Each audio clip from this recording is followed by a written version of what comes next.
Bonjour, lors de ce tutoriel, je vais vous expliquer comment programmer les différentes sorties associées aux étapes d'un graph-set. Donc on prend toujours le même support, hein, la presse 4 fois que j'ai présenté lors d'un précédent tutoriel. Alors, pour programmer les sorties, on va ici mettre, bah tiens, il y a une petite erreur là, c'est que, qu'est-ce qui nous a fait? Non, il n'y a pas, c'est ici là que j'ai mal mis ça, je m'aperçois qu'il y a une erreur, voilà, c'est bon. Donc pour programmer les sorties, ici on va ajouter un pou, donc un pou sortie. Ici je vais renommer sortie. Voilà. Et ici sur mes sorties, ben, on y va. Hein. Donc dans mon, je vous rappelle, dans ma présentation, mon graph set il était là. Donc on va mettre la sortie Q1 YVP quand est-ce qu'elle s'active. Bon, déjà on va marquer qu'une fois la sortie, bien évidemment. On y va. On va ici, c'est un peu serré, mais ici on va déclarer mes sorties. Donc là c'est Q1. On commence par la première, allez, Q1 YVP. Quand est-ce que je serre la pièce? Je serre la pièce à l'étape 2, ici. Donc je vais marquer ici X2. X2. Ensuite, Q1 YVP, il est alimenté, hop, il est alimenté mais que là, que ici. Je serre la pièce que là, donc à cette étape, donc c'est facile. Maintenant, on va faire l'étape, on va faire un autre. Je suis obligé de faire un autre rung, hein, donc j'ajoute un autre réseau. Ici, ça va être donc la suite, hein, Q1 YV. Alors on va Q1 YV M, allez, on va faire dans l'ordre, c'est bien de voir tous les 1 puis tous les 2, hein. Je vous conseille de faire ça.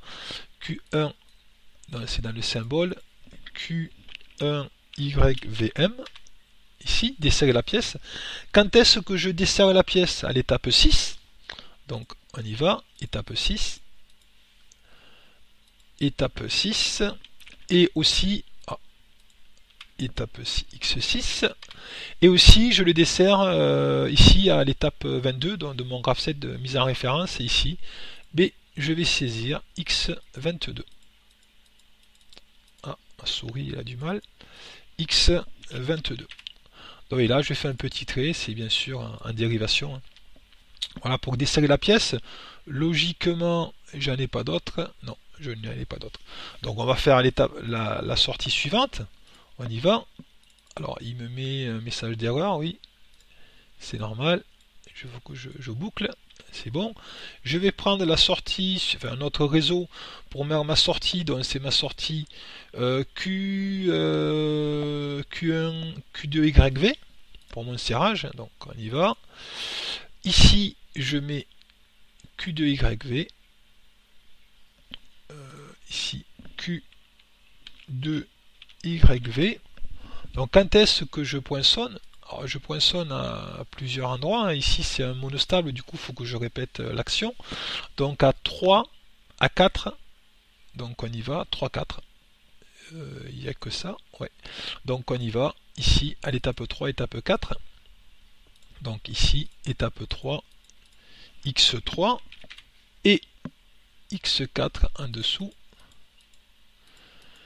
Alors, il a du mal, X4 en dessous, et on va raccorder ça, sinon il va nous mettre attention. Et il manque plus que la sortie H1, le voyant de mise en référence, ici. On va mettre ici ma sortie, là, H1. H1. Donc mon voyant H1 s'allume quand il s'allume ici. Donc quand je suis à l'étape 10 et que j'ai les conditions initiales. Donc c'est une action conditionnelle, là, ici, on appelle ça une action conditionnelle. Si je suis à l'étape 10 et que j'ai les conditions initiales, donc j'ai le bit qui est activé, le bit correspondant, alors j'allume le voyant H1. Donc comment on fait ça? Je mets ici étape 10, X10. Les conditions initiales, on les avait déclarées au préalable, donc c'est init, c'est init, c'est init, il le trouve là, c'était le bit M3, Et donc si j'ai ça, bien sûr, j'active le voyant H1. Le voyant H1, de mémoire, il était activé que là. Ouais.